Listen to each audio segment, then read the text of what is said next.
படம் தருணம்ன்ற மூவி பார்த்தோம். சரி என்ன டைட்டிலில் வந்து தருணம்னு இருக்கு அப்படின்னு சொல்லிட்டு பார்த்தோம். ஆனால் பார்த்தா போஸ்டரில் பார்த்தா ஒரு லவ் சப்ஜெக்ட் மாதிரி இருந்தது. ஸோ ஹீரோ ஹீரோயின் இருக்கிற மாதிரி.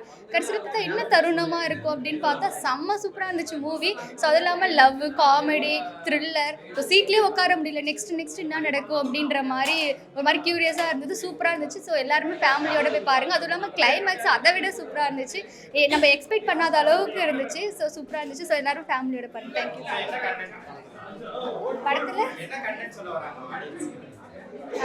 ஸோ என்ன கண்டென்ட் ஸோ என்னன்னு பார்த்தீங்கன்னா, ஸோ அந்த மூவி மூலயமா ஒரு பிரேக்கப் நடக்குது அவருக்கு. ஸோ நெக்ஸ்ட்டு பார்த்தீங்கன்னா, ஸோ அந்த பொண்ணு தப்பே பண்ணல. ஸோ எதுக்காக அது பண்ணுறான்ற மாதிரி ஒரு பொண்ணை வந்து அப்யூஸ் பண்ணுறா, ஒரு பையன் வந்து அப்யூஸ் பண்ணிட்டு இருக்கான். ஸோ அவனை வந்துட்டு ஏதாவது பனிஷ் பண்ணணும் அப்படின்ற மாதிரி தான் அந்த பொண்ணு வந்து ஹீரோயின் வந்து எக்ஸ்பெக்ட் பண்ணுறாங்க. ஸோ அதை வந்து ஹீரோ வந்து அண்டர்ஸ்டாண்ட் பண்ணிவிட்டு அதுக்கு அவர் ப்ராப்பராக கோஆப்ரேட் பண்ணி அதை வந்து நார்மலாக கொண்டு போனாங்க. ஸோ அதான்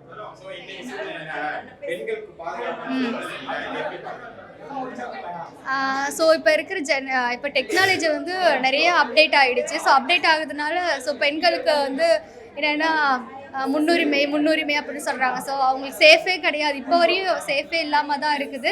ஸோ டெக்னாலஜி என்ன தான் இம்ப்ரூவ்மெண்ட் ஆனாலும் டிஸ்அட்வான்டேஜஸ் இருக்க தான் செய்யுது. ஸோ அதனால் இந்த இதில் வந்து பார்த்தீங்கன்னா, ஸோ அதை எப்படி வந்து தற்காப்புக்காக நம்ம என்ன பண்ணிக்கணும் அப்படின்றது தான் அதில் இருக்குது. படம் ரொம்ப சூப்பராக இருக்குது. ஸோ எல்லாருமே தேட்டரில் போய் மூவி பாருங்கள் ஃபேமிலியோட. தேங்க்யூ. படம் தருணம் நம்ம எல்லாருக்குமே தெரியும்.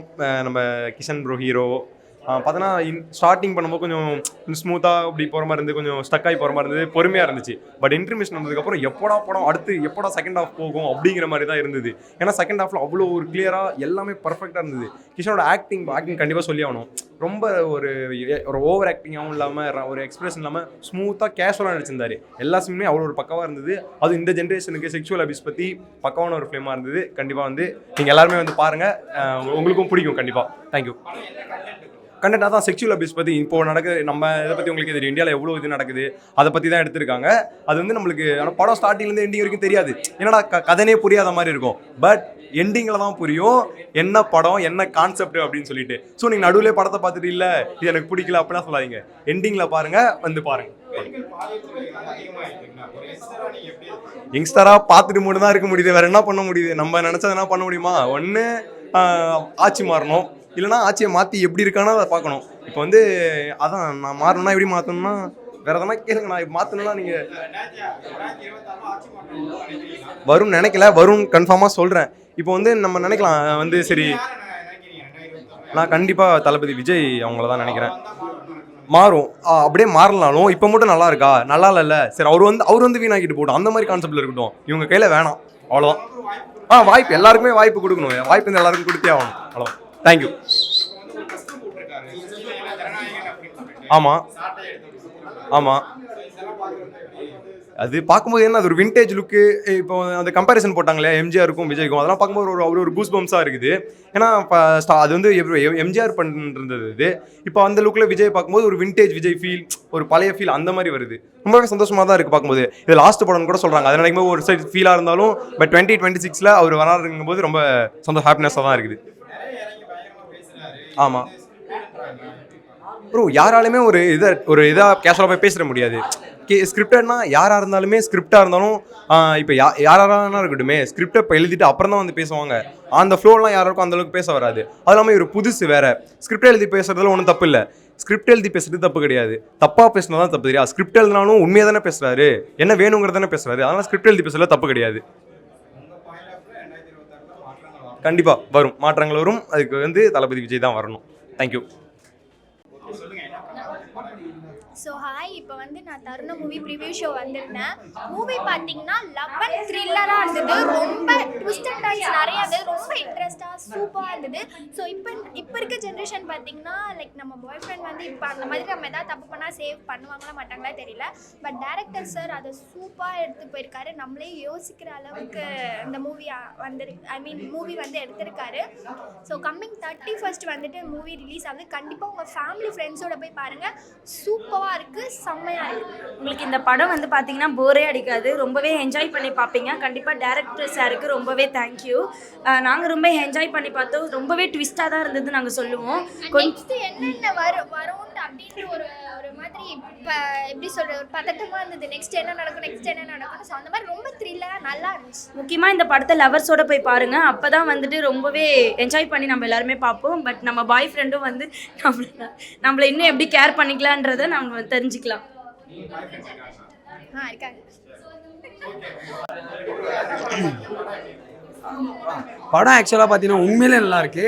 ஃபஸ்ட்டு ஒரு 20 மினிட்ஸ் மட்டும் லேக் ஆகிற மாதிரி எனக்கு தோணுச்சு. பட் ஆனால் நீங்கள் கொடுக்குற காசுக்கு வர்த்தான ஒரு மூவி தான். ரொம்ப நாள் கழிச்சு ஒரு நல்ல குட் ஃபீல் மூவி பார்த்த ஒரு இதாக இருக்குது. படம் ஃபுல்லாமே ஹோல்சமாக இருக்குது, வேறு லெவலாக இருக்குது. ஒரு ட்விஸ்ட்டும் ஒரு டேனும் வந்து ஓகே என்னென்னு பார்த்தீங்கன்னா ஒரு படத்தில் வந்து ஒரு ட்விஸ்ட் இருக்கலாம். ஆனால் இந்த படம் ஃபுல்லாகவே ட்விஸ்ட்டாக தான் இருக்குது. ஸ்டார்டிங்லேருந்து எண்டு வரையும் ஒரு சீனும் அக்யூரேட்டாக பண்ணியிருந்தாங்க. முடிவு ஹீரோ பண்ணியிருந்தாரு. இந்த படத்தில் இன்னும் நல்லா சூப்பராக பண்ணியிருக்காரு. இந்த ஹோல் டீமுக்கு என்னோட பெஸ்ட் விஷஸ். சூப்பராக இருக்குது, ஃபேமிலியோட போய் என்ஜாய் பண்ணி பார்க்கலாம். படம் நேம் வந்து தருணம். படம் வந்து சூப்பராக இருக்குது, ஃபேமிலியோடு பார்க்கலாம். இந்த படத்தில் வந்து என்ன படமாக எடுத்திருக்காங்கன்னா சொசைட்டியில் வந்து நிஜமாலே நடக்கிறது தான் வந்து படம் வந்து எடுத்துக்காட்டாக எடுத்திருக்காங்க. இந்த பெண்களுக்கு வந்து இனிமேல் இந்த தப்பு நடக்கக்கூடாது, இதுதான் இனிமேல் இந்த தப்பு எதுவும் நடக்கக்கூடாதுன்னு ஒரு பாடமாக வந்து இந்த படம் எடுத்திருக்காங்க. ஜென்ஸு இனிமேல் இந்த தப்பு பண்ணக்கூடாது, அந்த ஜென்ஸு வந்து இனிமேல் அவனை உயிரோடு விட்டால் இந்த தப்பு நடக்கும்னு சொல்லிட்டு அவர் பிளான் பண்ணி கொலை பண்ணியிருக்காங்க. அது வந்து நல்லாயிருக்கு, பிளான் பண்ணது நல்லாயிருக்கு, ஃபேமிலியோடு பார்க்கலாம். ரொமான்ஸ் சீனானா இல்லை. இந்த படம் ஸ்டார்டிங்கில் வந்து லவ் சீன் தான் நாங்கள் நினச்சோம், கடைசி வரைக்கும் லவ் தான் நினச்சோம். கடைசி வரைக்கும் லவ் படம் தான் நினச்சோம். அதில் ட்விஸ்ட்டு கொடுத்துருக்காங்க இந்த படத்தில்.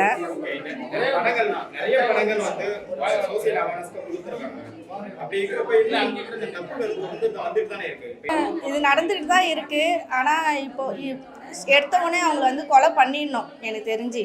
இந்த மாதிரி ஆளுங்களை வந்து கொடூரமாக வந்து தண்டனை கொடுக்கணும். இவங்கள பார்த்துட்டு நிறைய பேர் வந்து இந்த தப்பை பண்ணக்கூடாதுன்னு அவங்க நினைக்கணும், திருந்தணும் இந்த படத்தில் பார்த்துட்டு. இன்றைய காலகட்டத்தில் நிறைய நடக்குது. அதுதான் இப்போ நிறைய பேர் வந்து தப்பு பண்ணுறாங்க. பணக்காரங்கெல்லாம் என்ன பண்ணுவாங்க, பணம் இருக்குன்னு சொல்லிட்டு நம்ம வெயில வந்துட்டு மறுபடியும் அந்த தப்பை பண்ணிட்டு தான் இருக்காங்க. அந்த தப்பை பண்ணாமல் இருக்கணும்னா அவங்களுக்கு ஒரு பயம் காட்டணும். இனிமேல் இந்த தப்பை பண்ணக்கூடாது, இது இப்படி தான் கொடூரமான ஒரு வாழ்க்கைன்னு சொல்லிட்டு அவங்க பயப்படணும். அந்த அளவுக்கு நம்ம வந்து கொடூரமாக அந்த நிஜத்தில் கொடுக்கணும். சினிமாவில் கொடுத்தா பத்தாது, நேர்லேயே அந்த மாதிரி கொடுக்கணும்.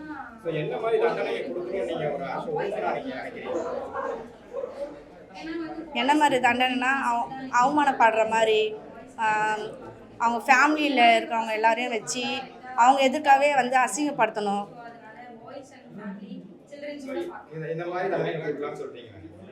புரியல. ஆமாம், பட்னியாக போடணும், அப்புறம் கையை காலை ஒடிச்சு பாத்ரூம் போகாத நிலைமைக்கு பண்ணணும். கொடூரமாக ஒவ்வொரு நாளும் சித்திரவதைப்பட்டு சாகணும். அவங்க ஒரு அடியாக சாகக்கூடாது. அந்த மாதிரி தெருவில் நிற்க வைக்கணும். தெருவில் நிற்க வச்சு பாத்ரூமு போகிறது, யூரின் போகிறதுலேருந்து எல்லாமே ஒரே இடத்துல. அவனால் நகரக்கூட முடியாது அந்த ஸ்மெல்னாலேயோ அதனாலேயோ. சாப்பாடாமல், ஆனால் சாப்பாடெலாம் கொடுக்கணும். அதே இடத்துலையே அவனை வந்து அங்கேயே பாத்ரூம் போகிறது எல்லாமே ஒரே இடத்துல கட்டி போட்டு, கம்பியில் கட்டி போட்டு, நடு ரோட்டில் வெயிலில் எறும்பில் நிற்க வச்சு அவனை வந்து கொடூரமாக அவன் சாகணும். அவனை பார்த்துட்டு 4 பேர் போகிறவங்க வரவங்க பார்த்துட்டு அவனை பார்த்து திருந்துவாங்க. இனிமேல் இந்த தப்பு பண்ணக்கூடாது. அவேர்னஸ் நிறைய